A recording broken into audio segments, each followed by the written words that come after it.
Another day, another headache for the federal government. Peter Slipper's put himself in the sin bin, while allegations he misused his CabCharge account are dealt with. His accuser, 33-year-old staffer James Ashby, is also taking civil action, accusing him of sexual harassment.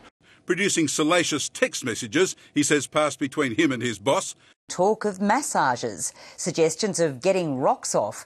I have clearly denied the allegations.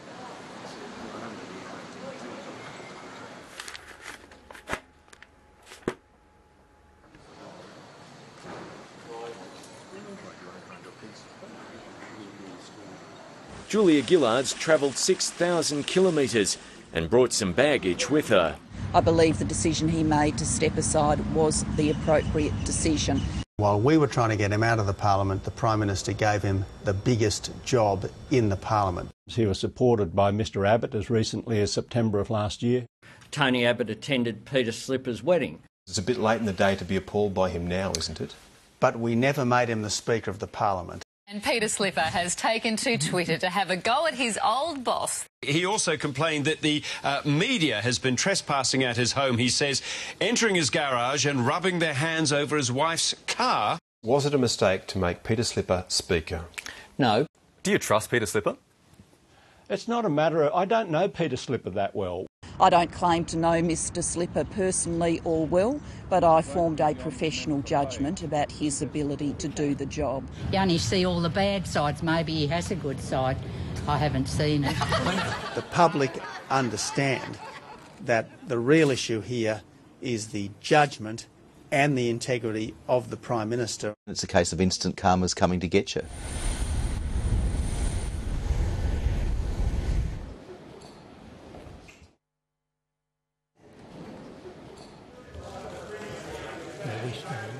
The Speaker cannot possibly go back into the chair until all of the allegations against him have been fully dealt with. Mr Abbott is behaving more like the leader of a lynch mob than the leader of the Liberal Party.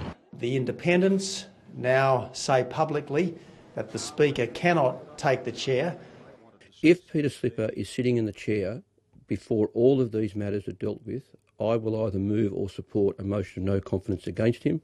There is a case where both the civil and the criminal matters need to be dealt with before the Speaker returns.